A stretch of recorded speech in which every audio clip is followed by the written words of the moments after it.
Bismillah.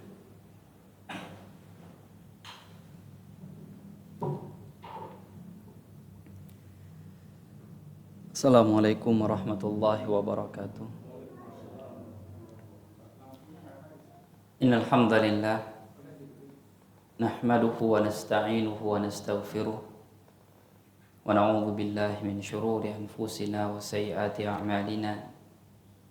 Man yahdihillahu fala mudilla lahu wa man yudlil fala hadiya lahu.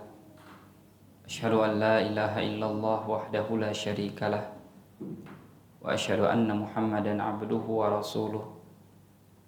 Sallallahu alaihi wa ala alihi wa sahbihi wa sallama taslima mazida amma ba'd.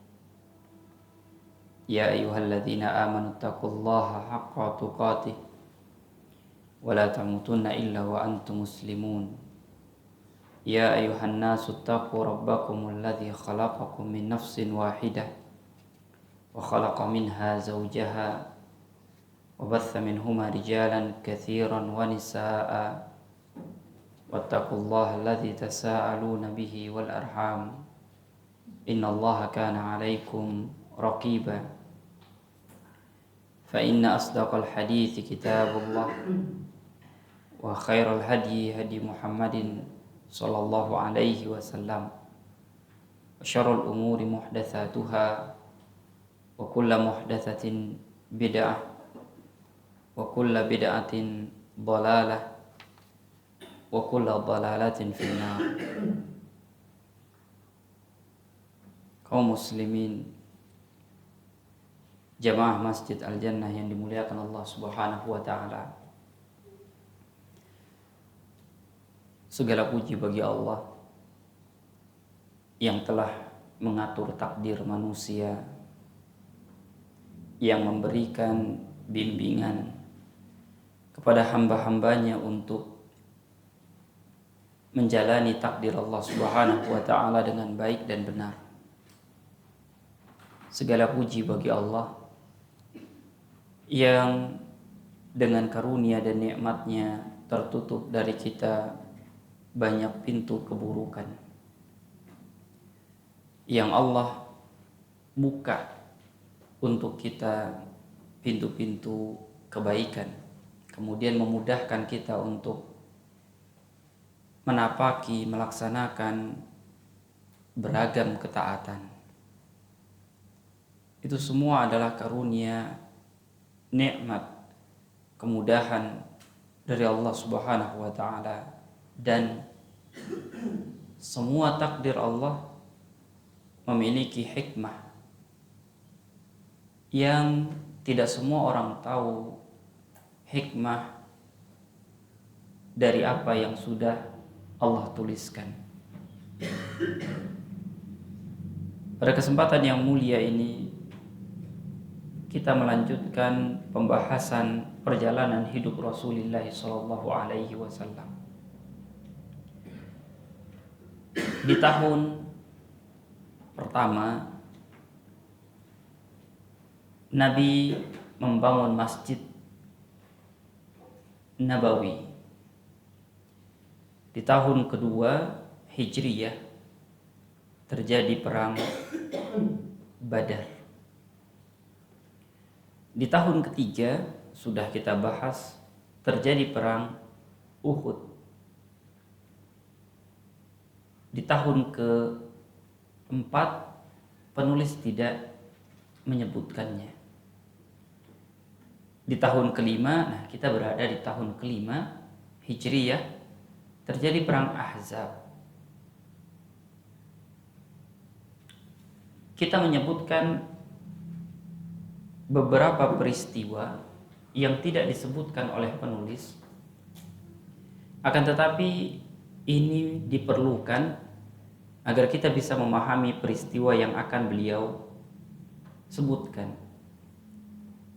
Kita kembali ke tahun ketiga Hijriyah setelah perang Uhud, atau kita kembali ke tahun kedua setelah perang Badar. Perang Badar terjadi di tahun kedua Hijriyah. Nah, di tahun yang sama, di tahun kedua, akan tetapi bulannya adalah bulan akhir. Badar terjadi di Ramadan. Nah, peristiwa ini adalah di bulan Zulqa'dah. Ada pengkhianatan atau pengusiran atau perang dengan bangsa Yahudi di Madinah, namanya Bani Qainuqa.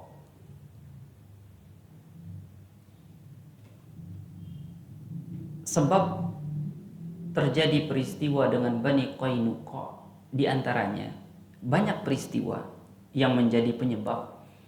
Akan tetapi di antaranya adalah orang-orang Bani Qainuqa mengganggu perempuan kaum muslimin di pasar.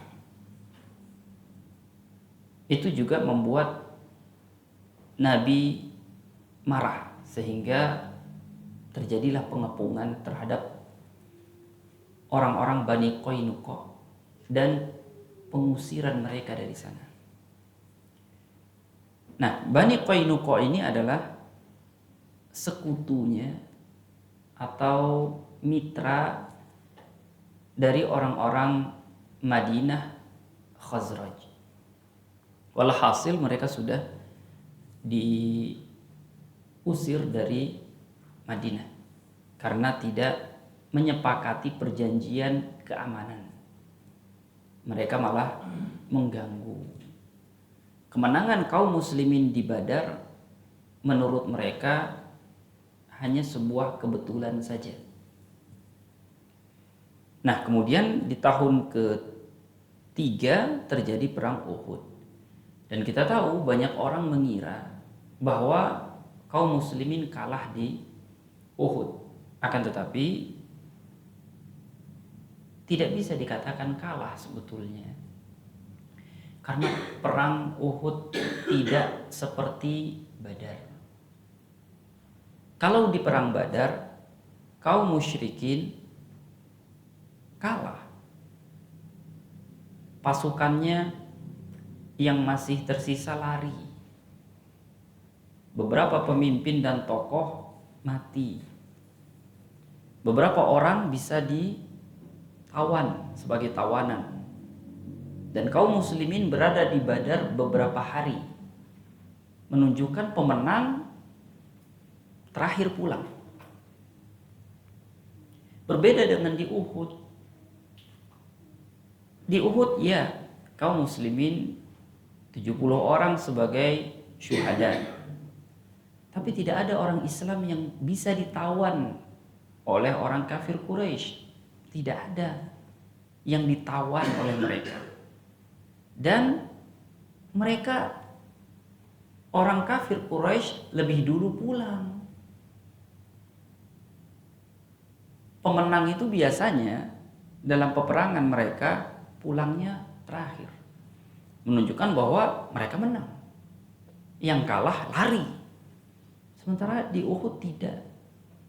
Kaum muslimin yang bertahan lama di Uhud. Pasukan kafir Quraisy pulang dan menganggap dirinya menang. Padahal kaum muslimin yang paling terakhir pulang. Karena kaum muslimin harus mengurusi jenazah para syuhada dulu. Ini menunjukkan bahwa orang menganggap kaum muslimin kalah di Uhud, akan tetapi yang ditunjukkan oleh realita yang ada, kaum muslimin tidak seperti orang kalah. Sikap-sikapnya seperti orang menang. Karena yang paling bertahan lama di Uhud kaum muslimin, tidak ada yang ditawan. Adapun syuhada diurusi dengan cara Islam. Nah, di tahun keempat yang tidak disebutkan oleh penulis, dan kita sudah sebutkan banyak tragedi terjadi. Karena kaum muslimin kalah. Dianggap kalah di Uhud. Di antaranya diundang orang ingin meminta guru dari Madinah, ketika Rasulullah mengutus guru, ternyata diserang, dibunuh. Nah, pada tahun keempat juga terjadi pengusiran kaum Yahudi lagi. Namanya Bani Nadir. Diusir dari Madinah. Ini karena mereka berniat akan melakukan penyerangan. Kemudian Nabi mengirim utusan untuk menyelidiki dan bertanya, betul tidak? Ternyata jawabannya betul. Al-Harith berencana, memiliki dan menyusun rencana kekuatan untuk menyerang Madinah. Maka Rasulullah SAW setelah mendapatkan konfirmasi, beliau secara mendadak mengepung Bani Nadir, kaum Yahudi, dan hukuman bagi mereka adalah yang melawan ya dibunuh, dan yang menyerah menjadi tawanan. Akan tetapi karena berkah yang Allah berikan kepada Juwairiyah putri Harith, kaumnya dibebaskan semua. Karena Rasulullah SAW menikah dengan Juwairiyah di tahun keempat itu.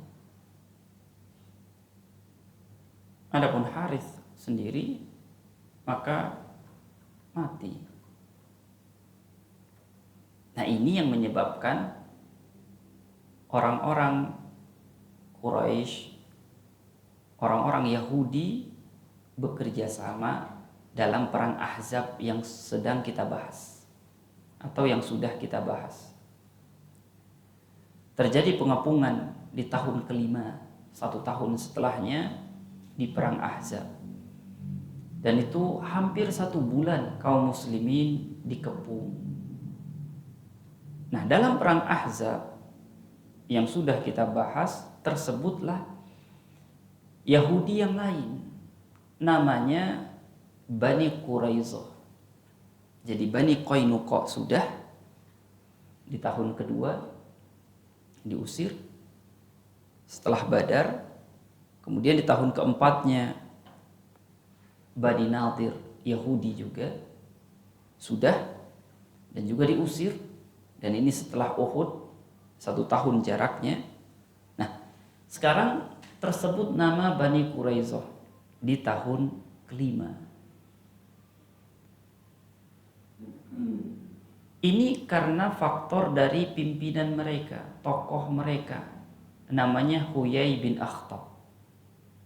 Huyai bin Akhtab ini yang mengajak kafir Quraisy, orang musyrik Quraisy, untuk mari kita dengan kompak menyerbu Madinah sekarang.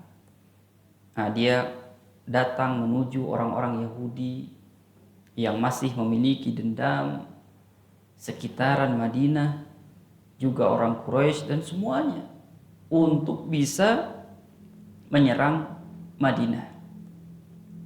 Dia juga mengajak Bani Quraisyah yang ada, karena posisi Bani Quraisyah seperti yang kita katakan pada pertemuan sebelumnya ada di belakang Madinah. Kalau kanan Madinah adalah bukit gunung, kirinya juga bukit gunung, maka belakangnya adalah perkampungan Bani Quraisyah. Sementara pasukan Ahzab, pasukan sekutu, itu berada menyerang dari depan Madinah. Allah menjaga kaum muslimin, walaupun dari depan ada pasukan sekutu, dari belakang ada orang-orang Bani Quraisyah yang berkhianat. Padahal untuk menggali parit yang mengamankan Madinah, kaum muslimin pinjam alat-alatnya dari orang-orang Bani Quraisyah. Jadi pengkhianatan itu betul-betul tidak direncanakan sebelumnya. Serta-merta Huyai bin Akhtab mengajak Bani Quraisyah untuk berkhianat dari belakang agar penyerangan itu tuntas seketika. Tapi Allah yang memiliki perencanaan. Nah, pada kesempatan yang mulia ini kita melanjutkan dari halaman 442 pelajaran yang bisa kita jadikan fikih, atau fikih yang bisa kita jadikan pelajaran dari perang Ahzab, perang Khandaq, terjadi pada tahun kelima Hijriah. Yang pertama, kata penulis, perginya para pemimpin Yahudi dari Khaybar ke Mekkah untuk menemui kaum musyrikin dan masyarakat Arab sekitarnya agar bergabung bersama untuk memerangi Rasulullah, ini menunjukkan bahwa sekalipun ideologi dan agama mereka berbeda, tetapi tujuannya sama, memerangi Islam. Jadi ini sudah ada. Pola seperti ini sudah ada. Dan itu yang difahami oleh ilmu sosiologi, bahwa musuh bersama itu bisa menyebabkan bersatu untuk tujuan yang sama. Padahal Yahudi berbeda dengan kaum musyrikin, prinsip berbeda, akan tetapi mereka bisa bersatu bersama-sama karena memang musuhnya sama, kaum muslimin. Tapi Allah mengatakan, tahsabuhum jami'an wa qulubuhum syatta. Dalam surat Al-Hasyr Allah telah menyebutkan kepada nabinya, mungkin kalian lihat mereka itu jami'an, bersama-sama, padahal batin mereka bercerai-berai. Walaupun disatukan dalam satu shaf, bersama-sama memerangi kaum muslimin, sebetulnya hati mereka tercerai-berai. Jangan dilihat mereka sama-sama memerangi kaum muslimin dan itu membuat kalian takut. Akan tetapi Allah telah memberitahukan kepada nabinya dan kaum muslimin bahwa itu saja terlihat bersama, padahal hatinya satu dengan yang lainnya tetap tercerai-berai. Menunjukkan bahwa persatuan, perkumpulan yang tidak dibangun dengan kesamaan agama hanya terlihat sama, padahal batinnya tercerai-berai. Namun yang Allah inginkan, persatuan kaum muslimin, adalah persatuan yang dimulai dari bersatunya hati, sama-sama beribadah kepada Allah, sama-sama beriman kepada Nabi yang mulia alaihi salatu wassalam, sama-sama mengimani kitab Allah, mengamalkan amalan yang sama, meyakini keyakinan yang sama.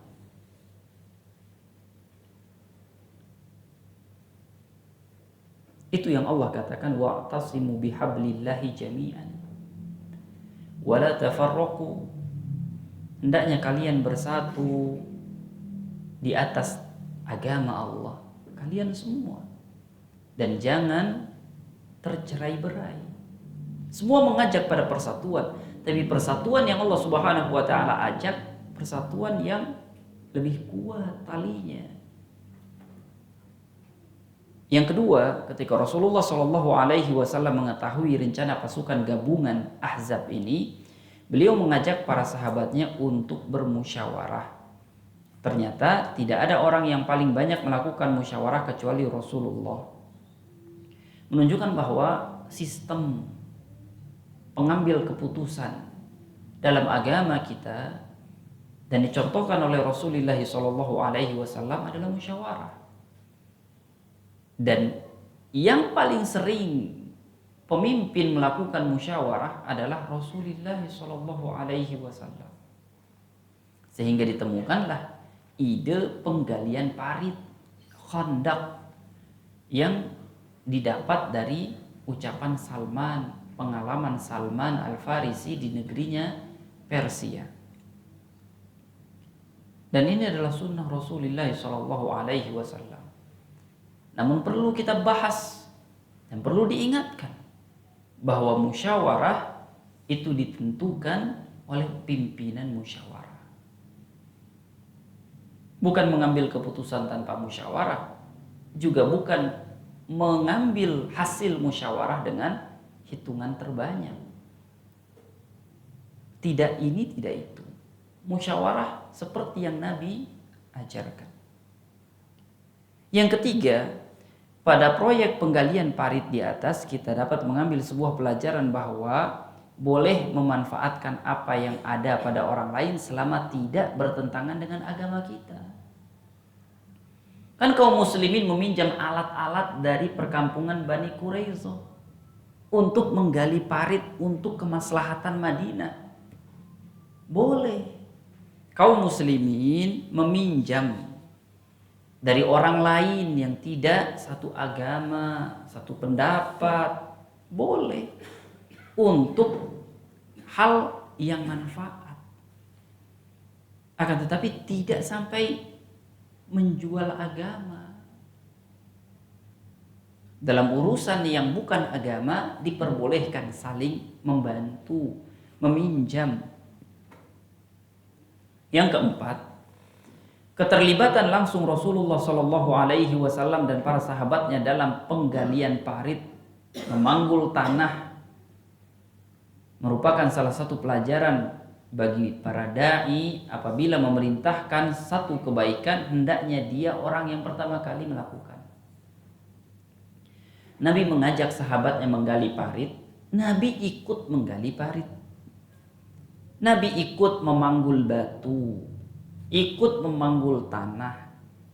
Dan ini dijadikan pelajaran bahwa bila seseorang menyuruh, mengarahkan pada sesuatu, apalagi dia para dai, maka seharusnya dia adalah orang yang pertama untuk mengerjakannya.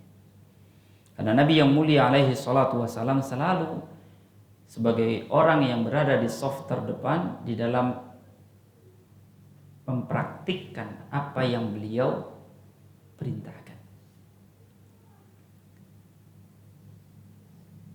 Dan aib, celaan, dicela, tercela bagi orang yang hanya bisa berucap.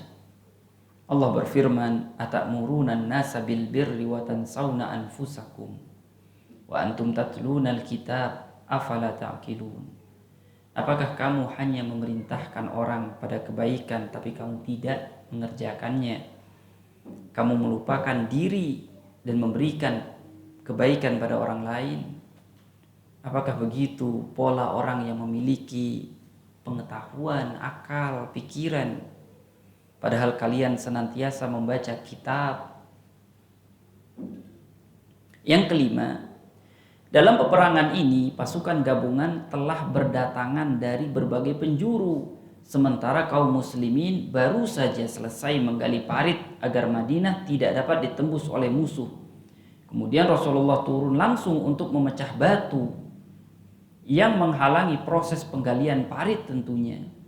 Dengan tangannya yang mulia, beliau ayunkan sebuah godam dan berkata kepada para sahabat-sahabatnya, "Musuh telah dekat dan siap mengepung kita. Allahu Akbar, aku diberikan kemenangan atas kerajaan Syam, kerajaan Persia, dan seterusnya." Ini berguna untuk menyemangati dan memantapkan hati bahwa walaupun pasukan musuh telah datang, kaum muslimin baru saja selesai menggali parit, tidak ada waktu untuk istirahat, lelah, capek, letihnya, akan tetapi tetap dihadapi dengan kesabaran. Dan pengepungan itu terjadi selama hampir 1 bulan, 25 hari. sebelumnya menggali parit entah berapa lama. Menunjukkan bahwa kalau Nabi saja memiliki ujiannya, diuji kesabarannya, diuji dengan kesulitan ini dan itu, terus menerus, terus dan terus. Sementara beliau adalah orang yang paling baik, yang paling taat.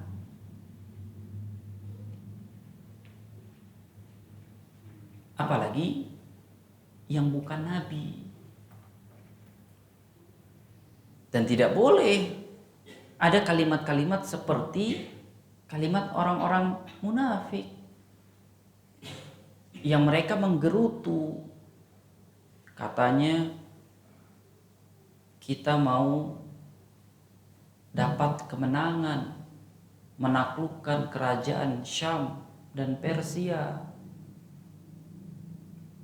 Boro-boro ini buat ke kamar mandi saja gak bisa, karena harus standby jaga di pos menghadapi musuh, dan itu 25 hari.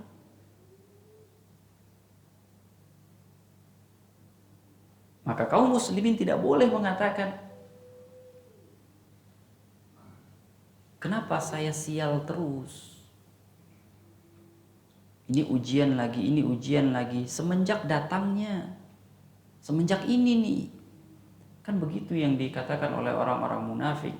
Semenjak datangnya orang ini, Nabi Muhammad ke Madinah, lahan pertaniannya makin sempit. Perdagangan pasarnya bagi dua dengan orang muhajirin ini. Setiap hari perang terus. Keamanan rawan, diganggu terus. Yang syahid lebih banyak dari orang kita. Nah kan anggapan-anggapan seperti itu. Yang itu tidak boleh.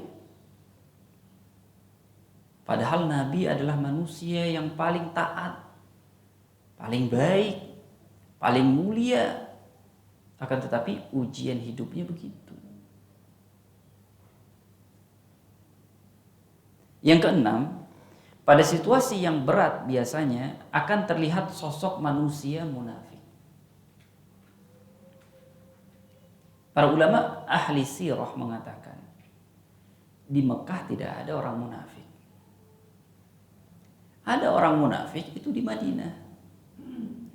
Menunjukkan bahwa di Mekah itu masa-masa sulit. Tidak perlu orang munafik. Kalau mau masuk Islam, ya siap-siap terima sulit. Mendapatkan gangguan, mendapatkan penyiksaan, maka tidak ada orang munafik. Yang ada jelas, dia orang yang mengganggu dari kalangan kaum musyrikin atau orang muslim dari kalangan orang yang diganggu. Ketika di Madinah baru muncul orang munafik. Ini menunjukkan bahwa kata ahli sirah dan penelitian, orang Islam diperhitungkan di Madinah. Kuat di Madinah. Kenapa? Karena orang munafik bingung. Mau masuk Islam, nggak mau. Mau jadi orang kafir tetap di Madinah, juga nggak bisa, nggak mau. Jadi terpaksa masuk Islam saja. Itu yang paling aman. Kalau tetap memilih kekafiran di Madinah, resikonya ya bayar keamanan. Karena yang mengamankan kaum muslimin di Madinah. Penguasa kaum muslimin di Madinah. Maka adanya orang munafik di Madinah menunjukkan kaum muslimin itu punya keuntungan. Makanya mereka lebih memilih munafik. Kalau memilih kafir, rugi. Maka mereka mencari untung dari nama Islam sebetulnya. Nah, namun ketika terjadi masa-masa sulit, Madinah yang tadi dianggap bisa mendatangkan keuntungan bagi orang munafik, berlabelkan Islam, ketika terjadi masa sulit, pengepungan pasukan Ahzab, maka mulai menunjukkan kalimat-kalimat yang menyakiti Islam, menyakiti Rasulullah Shallallahu Alaihi Wasallam. Sementara Islam adalah beriman kepada Allah, beriman kepada Nabi. Tidak boleh orang menyakiti Rasulullah sementara dia mengatakan beriman kepada Rasulullah Shallallahu Alaihi Wasallam. Maka orang yang hanya menyakiti Rasulullah dan mulutnya mengatakan saya beriman, berarti dia munafik. Maka situasi yang berat menunjukkan siapa jati diri orang. Kalau dalam suasana berat, dia mencaci maki agamanya, menunjukkan hatinya belum beriman dengan mantap. Kalau ketika masuk Islam mengamalkan ketaatan, aman, nyaman, damai, berlimpah, semua orang mau masuk Islam, mau taat, penghasilan besar. Tapi ketika Allah Subhanahu wa taala menguji dengan sebaliknya, maka di situ akan tampak bagi diri sendiri terutama.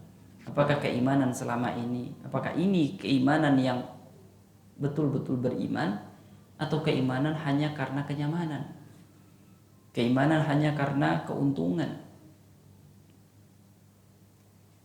Yang ketujuh, seburuk-buruk teman adalah yang jahat. Sesungguhnya Ka'ab, pemimpin Bani Quraisyah, posisinya sudah aman. Tetapi Huyai bin Akhtab membujuk untuk berkhianat. Menunjukkan bahwa Huyai bin Akhtab adalah teman jahat. Huyai bukan teman yang baik. Walaupun kondisinya sama-sama kafir. Orang kafir. Ka'ab orang kafir, Yahudi. Huyai kafir, Yahudi. Tetapi Huyai adalah teman yang buruk karena mengajak temannya berkhianat. Kan akhlak begitu. Dalam ilmu sosial ada akhlak yang mungkin di sini akhlak tapi di tempat lain bukan akhlak. Setiap daerah memiliki adab masing-masing. Adab menurut satu keluarga belum tentu adab menurut keluarga yang lain. Setiap keluarga memiliki etika masing-masing. Tapi ada akhlak dan adab yang semua orang sepakat. Karena dia datang dari agama. Amanah itu tidak bisa. Mau di negeri ini, mau di tanah ini, ataupun di negeri orang, di tanah orang, yang namanya amanah itu semua sepakat. Karena dia datang dari Rabbul Alamin. Semua orang sepakat yang namanya amanah, bisa amanah, pegang pada kesepakatan dan janji, itu adalah adab, etika, itu akhlak, itu moral. Yang semua disepakati. Walaupun dia Yahudi, maka Huyai dikatakan Huyai teman buruk. Karena mengajak temannya Ka'ab bin Asad melanggar perjanjian dan mengakibatkan dampak yang buruk yang akan kita masuki babnya. Maka untuk teman yang buruk semua bisa mewaspadai. Apapun agamanya sama. Yang namanya melanggar amanat itu buruk. Di daerah manapun, di agama manapun, keyakinan seperti apapun akan dikatakan buruk. Yang kedelapan, ketika Rasulullah mendapatkan informasi tentang pengkhianatan Bani Quraisyah, lalu beliau mengutus 4 sahabatnya memastikan kebenaran informasi itu. Nah, ini menunjukkan sikap orang muslim begitu. Nabi kan mengutus Sa'ad bin Mu'adz, perwakilan Bani Aus, yang merupakan koleganya, teman bisnis orang Quraisy. Nabi juga mengutus Sa'ad bin Ubadah, disebutkan pemimpin Khazraj.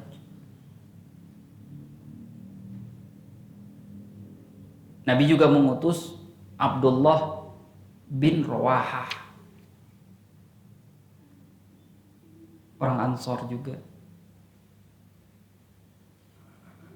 untuk memastikan ini informasi yang begini betul enggak? Ini sikap orang beriman. Walaupun pahit itu informasi, tapi tetap butuh dikonfirmasi. Dan Nabi juga pesankan, kalau betul orang Quraisy berkhianat, jangan kasih tahu orang lain. Jangan semua kaum muslimin dikasih tahu. Beri isyarat pada saya. Menunjukkan sikap pemimpin. Nabi tidak ingin kaum muslimin terpecah konsentrasinya. Mereka sedang menghadapi pasukan Ahzab di depan, pengkhianat di belakang. Jangan semuanya dikasih tahu, nanti melemahkan pasukan.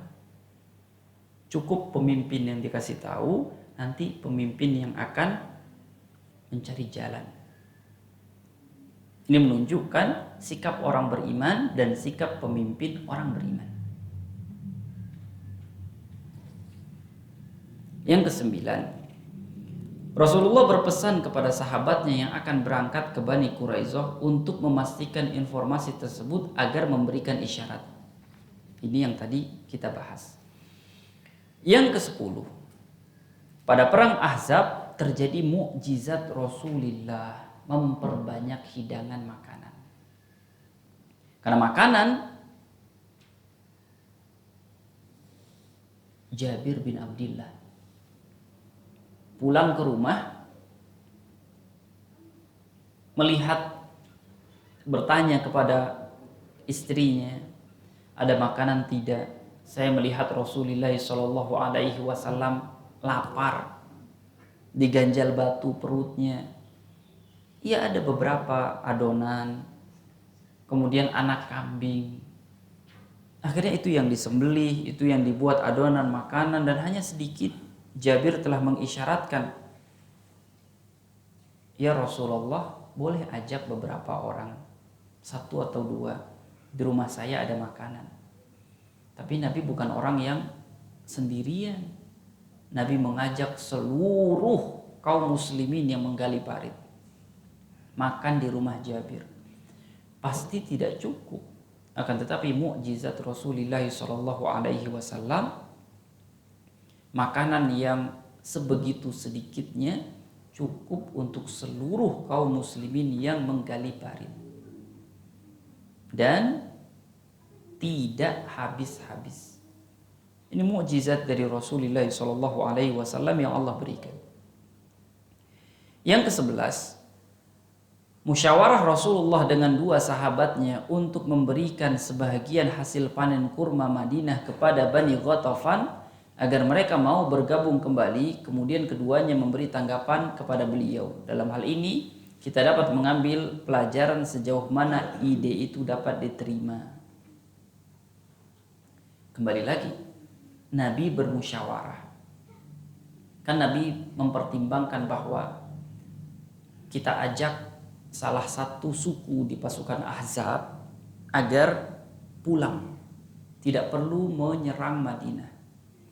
Kita tawarkan sebagai gantinya orang Madinah akan memberikan panen kurma setiap tahunnya. Nabi mengajak musyawarah, karena Madinah itu kan bukan punya Nabi seorang. Iya, beliau pemimpin tertingginya.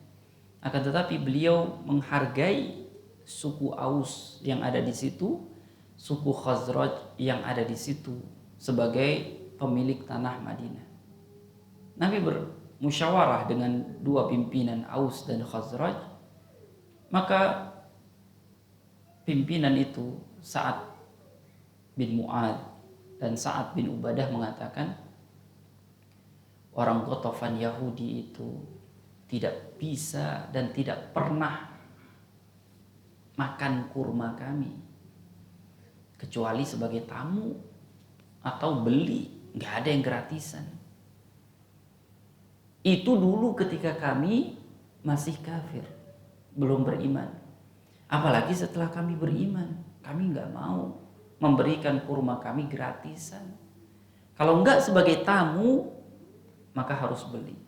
Maka tidak ada kami memberikan hasil panen kurma secara cuma-cuma kepada mereka.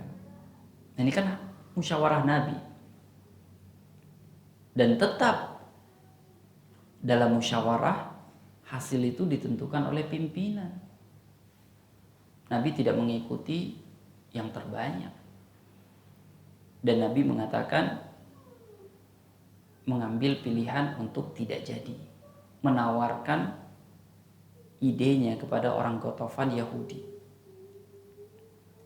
Yang ke-12, kita juga dapat mengambil pelajaran tentang disyariatkannya untuk berlaku khusyuk dalam berdoa, seperti yang Nabi lakukan. Walaupun suasananya sangat berbahaya, mencemaskan, akan tetapi Nabi tidak pernah meninggalkan doa. Dan bila Nabi sudah berdoa, maka beliau khusyuk di dalam doanya. Di Badar Nabi berdoa, di Uhud Nabi berdoa, dan dalam setiap menghadapi peperangan Nabi berdoa. Mengirim pasukan Nabi berdoa. Setiap pagi Nabi berdoa, setiap malam Nabi berdoa, dan Nabi selalu khusyuk di dalam doanya. Dan Imam Ibnu Qayyim di dalam kitabnya Ad-Da' wad Dawa menyebut bahwa doa seperti panah. Lontaran anak panah itu kuat, nah itu khusyuk. Keyakinan hamba dalam doanya, kekhusyuan hamba dalam doanya itu adalah lontaran kuat. Ada anak panah yang tidak kuat, melontarnya biasa saja. Tapi ada anak panah yang kuat, lontarannya betul-betul cepat, gesit. Bahkan bila beradu dengan suatu benda, anak panah itu tidak kalah. Bahkan benda itu bisa didorongnya. Nah, itu adalah keyakinan orang yang berdoa, kekhusyuan orang yang berdoa. Maka beliau mengibaratkan takdir Allah Subhanahu wa taala itu turun dari langit seperti barang yang jatuh. Dan doa itu adalah panahnya. Kalau kuat keyakinannya kepada Rabbul Alamin, maka panah itu bisa mendorong setiap takdir yang jatuh. Bila sama-sama kuat, takdir itu kuat, dan kekuatan doa seperti takdir itu, ya maka mereka akan beradu dan hancur di langit. Tapi bila doanya yang lemah, ya maka orang akan mendapatkan takdir itu yang tidak baik tadi. Maka kita disuruh senantiasa berdoa dengan keyakinan kepada Rabbul Alamin dan kekhusyuan, agar lontaran dari doa itu betul-betul bisa menghalau takdir yang tidak disukai hamba. Yang ke-13, hadis Jabir terhadap undangan makan yang ditujukan kepada Rasulullah dan ajakan Rasulullah kepada seluruh prajurit menunjukkan sejauh mana kerjasama yang terjalin di antara mereka. Kaum muslimin sangat mencintai Nabi. Maka hanya orang munafik yang menggerutu kepada Nabi. Pun hari ini setelah wafatnya Rasulullah SAW, kalau ditemukan kalimat dan lisan yang menggerutu kepada hadis Rasulullah, ajaran Rasulullah, perintah Rasulullah, sunnah Rasulullah, dan semuanya, berarti keimanan belum mantap. Itu yang Allah katakan, qalatil a'rabu amanna qul lam tu'minu walakin qulu aslamna walamma yadkhulul imanu fi qulubikum. Orang-orang Arab Badui mudah berkata, kami sudah beriman. Ajarkan mereka agar mereka berucap, kami sudah masuk Islam. Karena keimanan belum masuk ke dalam hati mereka. Menunjukkan bahwa setiap yang tidak baik ucapannya terhadap Rasulullah dan sunnah Rasulullah, ajaran Rasulullah, imannya belum mantap. Dia butuh proses, butuh waktu untuk iman itu bisa membumi di hatinya, membatin di hatinya. Nah, sahabat Rasulullah senantiasa baik hatinya, lisannya, sikapnya kepada Rasulullah. Lihat apa yang dilakukan oleh Jabir. Dia ke rumahnya mempersiapkan makanan apa yang bisa ada. Dan Rasulullah SAW adalah orang yang berada di saf terdepan di dalam baiknya hati kepada sahabat-sahabatnya. Nabi kan tidak sendirian dan tidak meninggalkan sahabatnya sendirian. Nabi membagi, dan disitulah Allah memberikan mukjizat kepada nabinya. Nabi adalah orang yang paling baik terhadap sahabat-sahabatnya, juga terhadap orang yang telah berbuat baik kepada beliau. Nabi adalah orang yang paling baik. Bila ingin tahu sosok sahabat sejati, teman terbaik kepada temannya, maka dia adalah Rasulullah SAW. Maka ketika orang Khawarij, Dzul Khuwaisirah, melihat Rasulullah membagikan pembagian setelah perang Hunain, dia melihat, lalu dia berkata, "I'dil ya Muhammad fa innaka lam ta'dil." Ini pembagian tidak adil. Harusnya kamu bersikap adil, ya Muhammad. Ini menunjukkan bahwa ucapan begini bukan ucapan orang beriman. Ucapan begini bukan ucapan sahabat Nabi.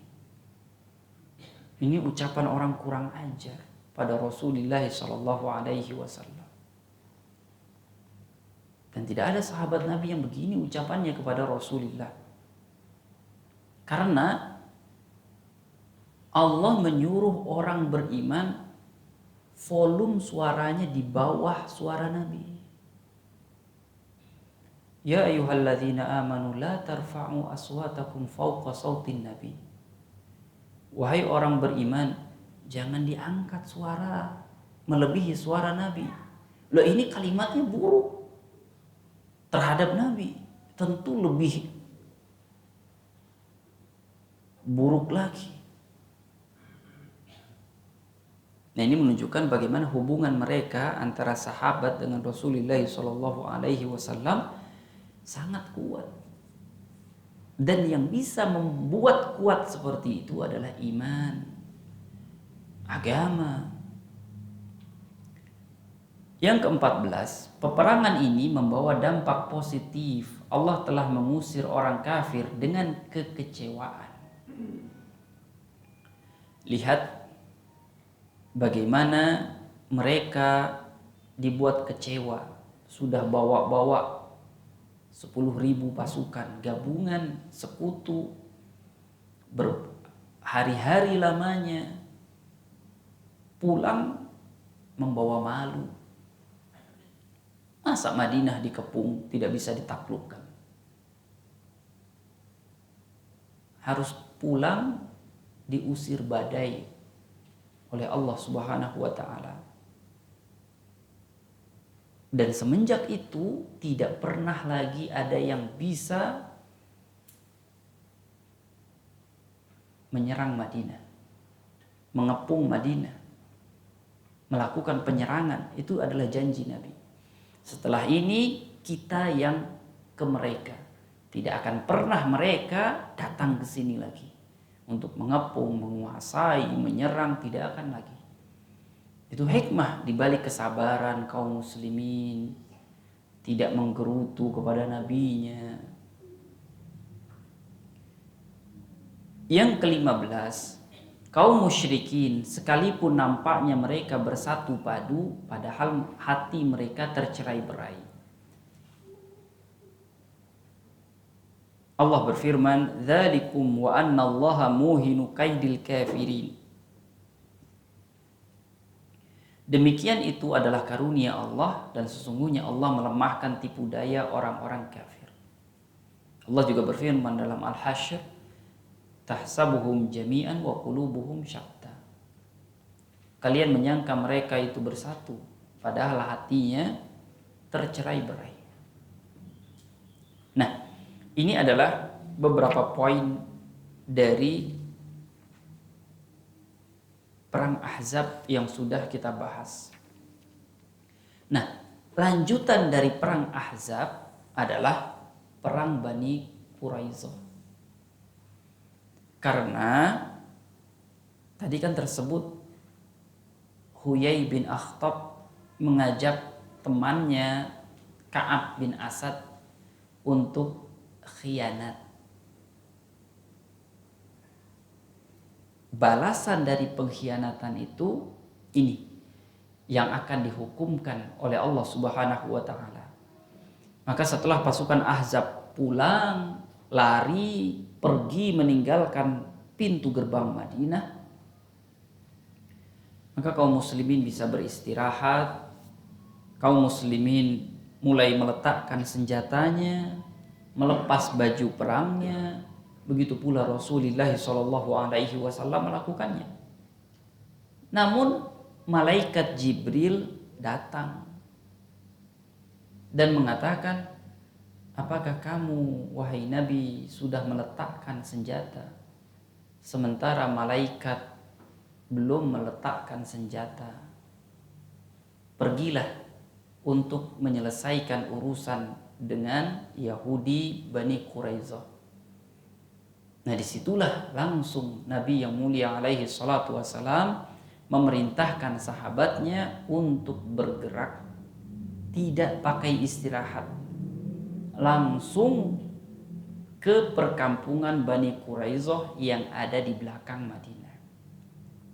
Bahkan Nabi menyatakan dengan sabdanya, "La tusallunna ahadukum illa fi Bani Quraizoh." Jangan kalian sholat asar kecuali di sana. Artinya bergegaslah. Sebelum waktu asar tiba harus sudah sampai di perkampungan Bani Quraizoh. Dan pembahasan tentang Bani Quraizoh pada pertemuan berikutnya biiznillah. Pembahasan yang cukup panjang. Dan ini terjadi pada tahun ke-5. Allah Ta'ala a'lam. Bila ada hal yang perlu kita diskusikan terkait fikih sirah dari perang Ahzab. Nah,